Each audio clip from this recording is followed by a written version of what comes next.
नमस्कार मित्रों और मेरे प्रिय छात्रों।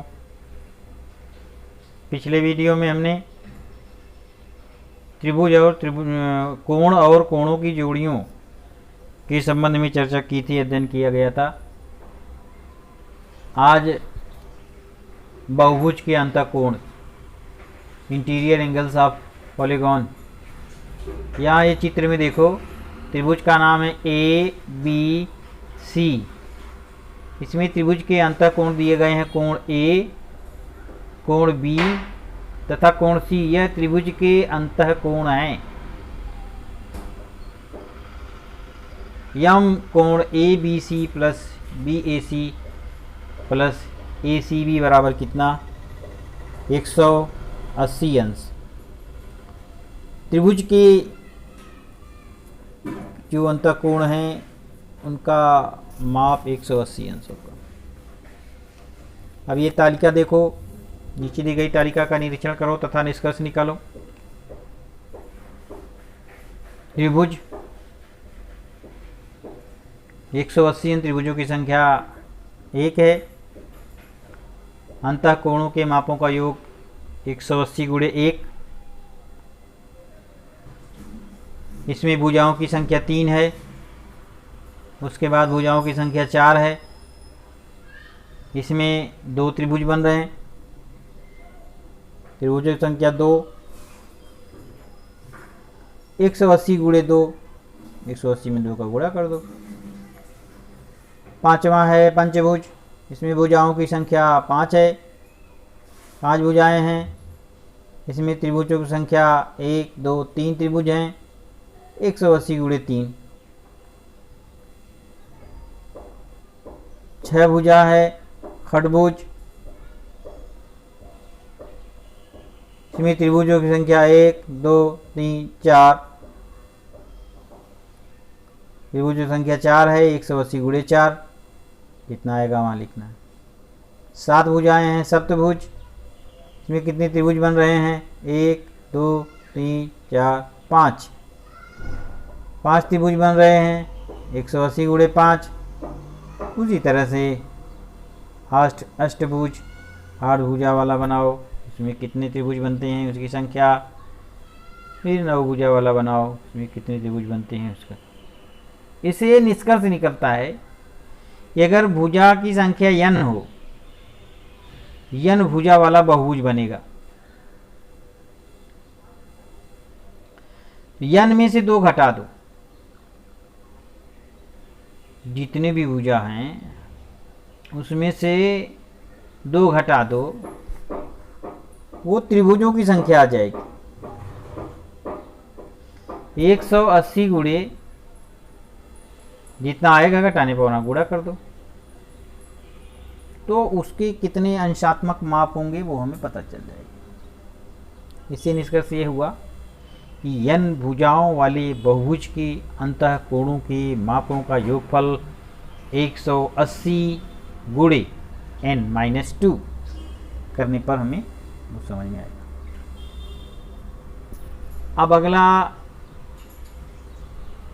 मुद्दा है त्रिभुज का बहिष्कोण, एक्सटीरियर एंगल्स ऑफ ट्रायंगल।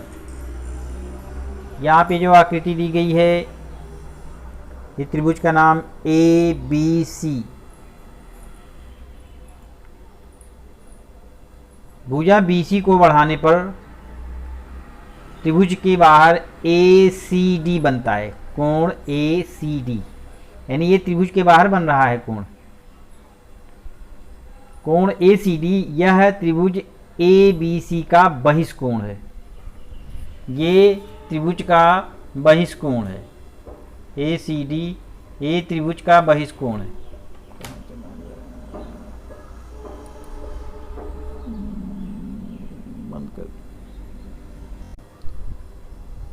कोण ACD ये त्रिभुज का बहिष्कोण है। कोण ACD तथा ACB रेखीय युगल कोण है। ACB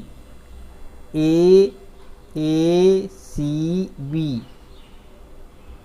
और ACD ये त्रिभुज का रेखीय युगल कोण है। कोण PAB और कोण QBC भी त्रिभुज ABC के बहिष्कोण है। त्रिभुज की किसी एक भुजा को बढ़ाने पर बनने वाला वह कोण जो त्रिभुज के अंतःकोण का संलग्न कोण हो तो उस कोण को त्रिभुज का बहिष्कोण कहते हैं। अब यहाँ पर देखो, त्रिभुज PQR, त्रिभुज PQR में तीनों भुजाओं को विस्तार दिया गया है और बढ़ाया गया है। इसके कारण से क्या हो रहा है, इस आकृति में A, B, C, D, E और F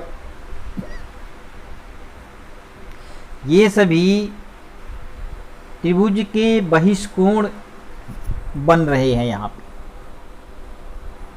त्रिभुज के बहिष्कोण का गुणधर्म, त्रिभुज के बहिष्कोण का माप उसके संलग्न दूरस्थ अंतःकोणों के मापों के योगफल के बराबर होता है। अब जैसे इस चित्र द्वारा हम समझेंगे, प्रश्न संग्रह 21 में जो पहला प्रश्न दिया गया है, संलग्न आकृति ACD तथा ABC का बहिष्कोण है। कोण A तथा कोण B के माप समान हैं।